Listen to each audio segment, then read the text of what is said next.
actors. Today we're going to talk about what is representation for actors and how do I get it. So let's start off by talking about the two types of representation that there are. There are talent managers and then there are talent agents. There is no such thing as a casting agent. There are casting directors and they are not agents and they do not take clients.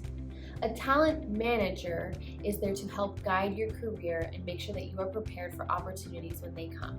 Their primary role is to help you get an agent and to make sure that you are building the right connections in the industry. Some managers will also keep you up to date with what's going on in the industry, what's in versus what's out, what's working versus what isn't. Your manager is the person that you can always call to ask for advice or for help. They are what we call like the best friend version of your representative. They are there for you to support you not only professionally but emotionally if you need it. There are many managers these days that are considered a hybrid manager agent because they also submit you for auditions. So be sure if you're meeting with a manager, you ask them if they will also be submitting you and helping you get auditions. What is a talent agent and what do they do? Your talent agent is the person who's submitting and pitching you to get auditions every single day. That is their primary role.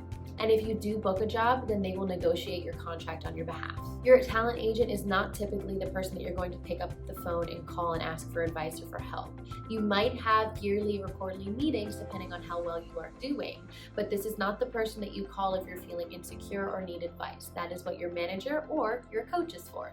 Agents typically have really strong relationships with casting directors, so they're usually going to have more pull when it comes to getting you in the room to have an audition.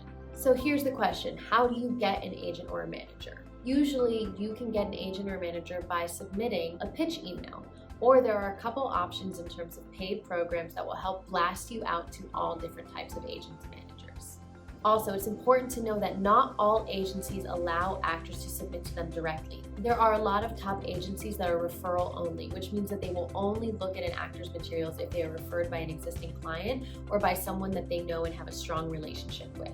But maybe we need to take a step back. Before you submit to an agent or manager, you need to think, well, am I ready for an agent or manager? And what does it look like to be ready? At the bare minimum, you must have a headshot and training and some form of resume. You may not have credits yet, and that's okay. As long as you have training and special skills on there, you have some sort of resume to start with. Most agencies that are higher level agencies are going to require that you have a reel, which is a video compilation of examples of your work. Sometimes they can be self-tape examples, and most of the time they're going to be from jobs that you've booked that you've condensed into a small 2-minute video.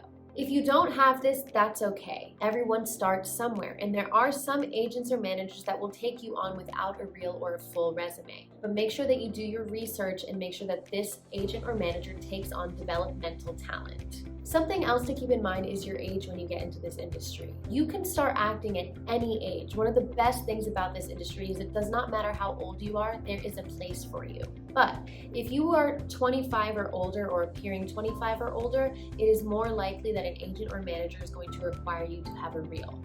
Most agents and managers do not take risks signing on talent who are older than 25 if they don't have any experience.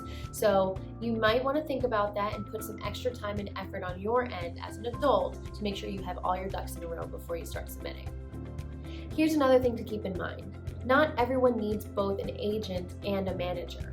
Most of the time when you start out, you should really only be looking for an agent because managers are there to manage your career. And if you don't have a career to manage, maybe you don't need one. And the reason for that is because agents and managers work solely off of commission. And managers take up to 25% commission from any job you book. And agents typically take up to 20%. So if you have both, you are having more of a percentage taken out of your income earned from an acting job. And you don't necessarily need that if you're just starting out. But if you have been seeking an agent for years and you're having a hard time, maybe it will be time to say, let me see if there's a manager who's interested in helping me get an agent. But I wouldn't look for both right off the bat, especially if you're new. I know this is a lot of information, so stay tuned for my next video about red flags to look out for scams in this industry. We're going to talk about red flags when it comes to agents and managers. We're going to talk about red flags when it comes to contracts. We're going to talk about red flags when it comes to auditions and callbacks and booking jobs when you are self-submitting.